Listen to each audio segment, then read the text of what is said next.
नमस्कार मित्रांनो, मराठी क्राईम स्टोरीमध्ये आपलं स्वागत आहे. आजची सत्य घटना नांदेडची आहे. सुनीता 34 वर्षाची महिला होती. लग्न होऊन बरेच वर्ष झाले होते, तरीही तिचा पाळणा हरलेला नव्हता. सुनीताचं लग्न क्षीरसागर परिवारामध्ये झालं होतं. सुरुवातीचे काही दिवस सगळं व्यवस्थित असतं, पण लग्नाच्या फक्त 1 वर्षानंतर सुनीताचा नवरा हा अचानकपणे आजारी पडू लागतो आणि त्याची तब्येत दिवसानुदिवस खराब होत जाते. सुनीताला वाटलं काही दिवसाने बरे होतील, पण काही केल्या कुठेही तिचा नवरा बरा होताना दिसत नव्हता. तब्येत अजून जास्त खराब होऊ लागते आणि त्यामुळे सुनीताच्या शारीरिक मानसिक गरजा ह्या अपूर्ण राहू लागल्या. त्यांच्या घरामध्ये सुनीता आणि तिचा नवरा, तिची सासूबाई म्हणजेच कमलाबाई क्षीरसागर असते. घरामध्ये मुलगा आजारी असल्यामुळे त्याची नोकरीही जाते. आता घरातला सगळा खर्च हा सासूबाईवरती म्हणजेच कमलाबाईवर असतो. त्यांना सरकारी नोकरी असते.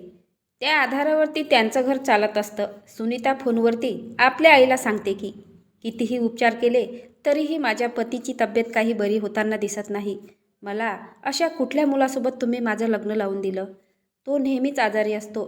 त्यावर तिची आई म्हणते, आम्ही जेव्हा लग्न केलं होतं तेव्हा तर तो अगदी व्यवस्थित वाटत होता, पण कोणाला माहीत असतं पुढे जाऊन काय होणार आहे.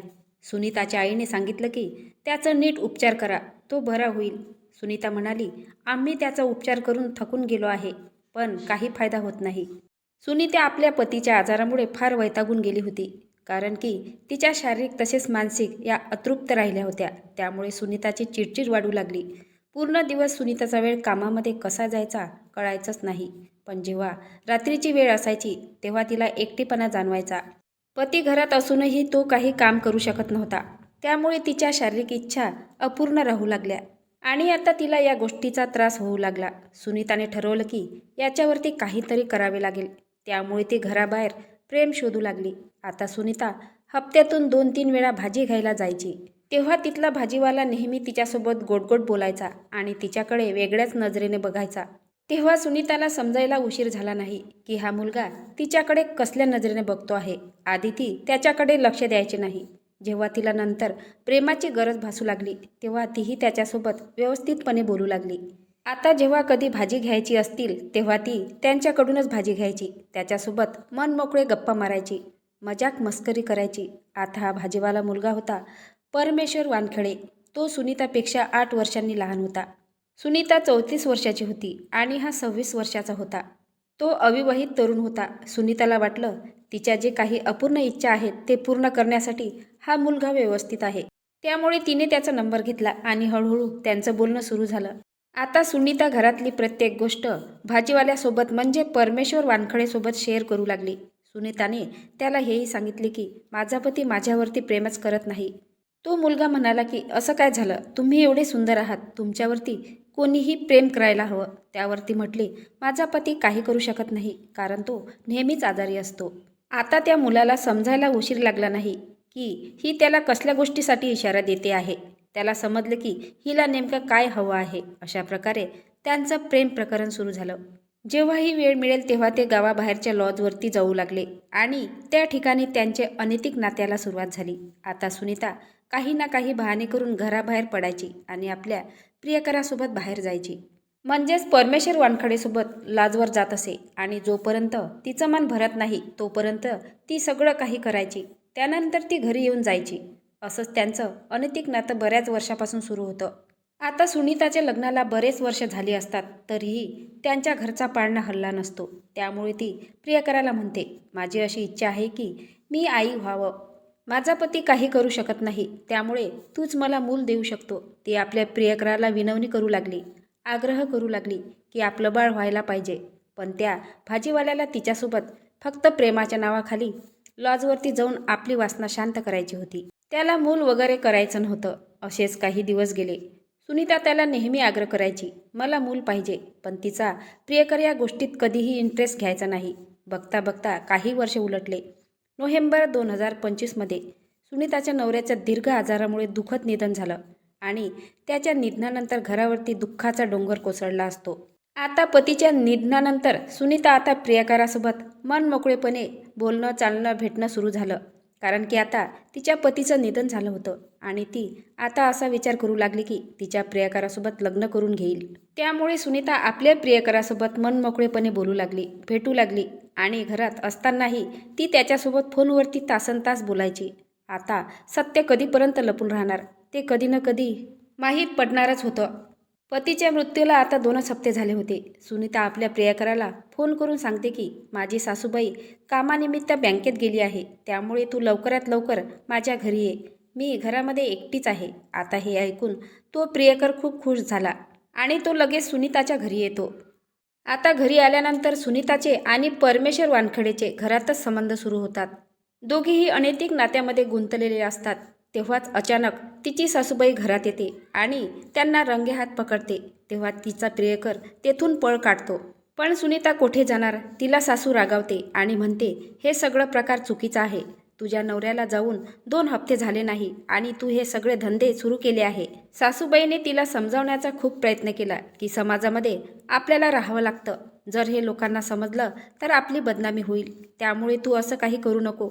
आता जेव्हाही सुनीता फोनवरती बोलायची तेव्हा तिची सासूबाई फोन वापरण्यावरती बंदी घालू लागली. आता जेव्हापासून सासूबाईने सुनीताला रंगेहात पकडले होते तेव्हा ती प्रत्येक गोष्टीवर तिला रोकटोक करू लागली आणि सासूबाई तिला सतत टोमणे द्यायची. आता या सगळ्या गोष्टीवरती सुनीता फार वैतागून गेली होती. सुनीताने आपल्या प्रियकराला सांगितलं की ही सासूबाई खूपच त्रास देत आहे, हिचं काहीतरी करावंच लागेल. तेव्हा ते दोघे मिळून एक भयंकर कट रचतात. 10 जानेवारी 2026चा दिवस, रात्रीची वेळ असते. सुनीता आपल्या प्रियकराला घरी बोलावते. तिची सासू जेव्हा घरी झोपलेली असते तेव्हा तिचा प्रियकर स्कार्फने तिचा गळा आवळतो आणि झोपेत असतानाच सासूबाईचा मृत्यू होतो. त्यानंतर आता त्यांना भीती होती की मृतदेहाचं काय करायचं. त्यामुळे त्यांनी विचार केला की मृतदेह कोणाला दिसणार नाही अशा ठिकाणी फेकून देऊ. पण तो मृतदेह नेण्यासाठी अजून माणसाची गरज होती. त्यामुळे सुनीताने आपल्या भावाला बोलावून घेतलं. सुनीताचा भाऊ होता अमोल इतकरे. या अमोल इतकरेने त्याच्या मित्राला म्हणजे अक्षय कदम यालाही सोबत घेऊन आला. आता या 4 जणांनी मृतदेह पोत्यात टाकलं आणि कारमध्ये ठेवले. नदीमध्ये त्यांनी ते फेकून दिले आणि त्यानंतर ते त्या ठिकाणाहून परत आले. आता सासू कमलाबाई क्षीरसागरचा एक नातू होता.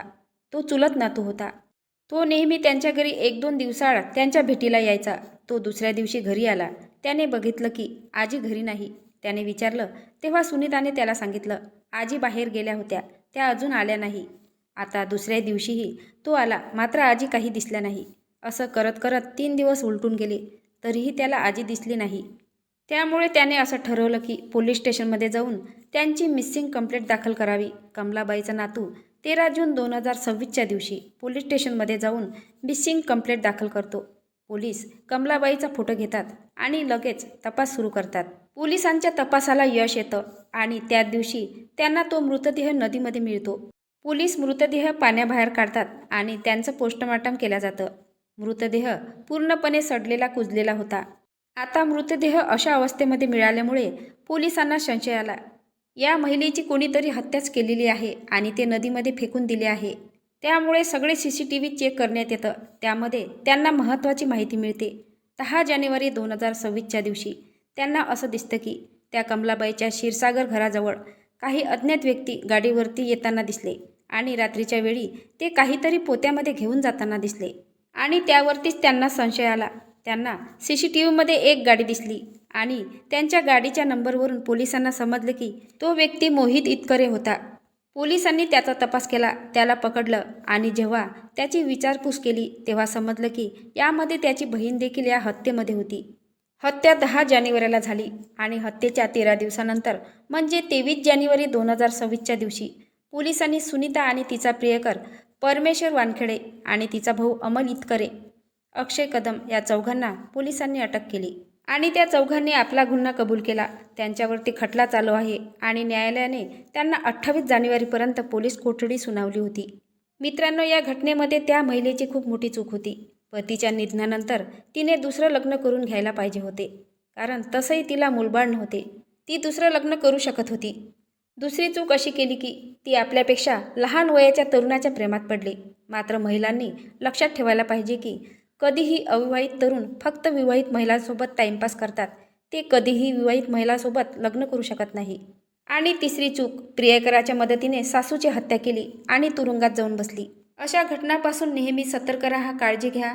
मित्रांनो, तुम्हाला या घटनेबद्दल काय वाटते नक्की कमेंट बॉक्समध्ये सांगा.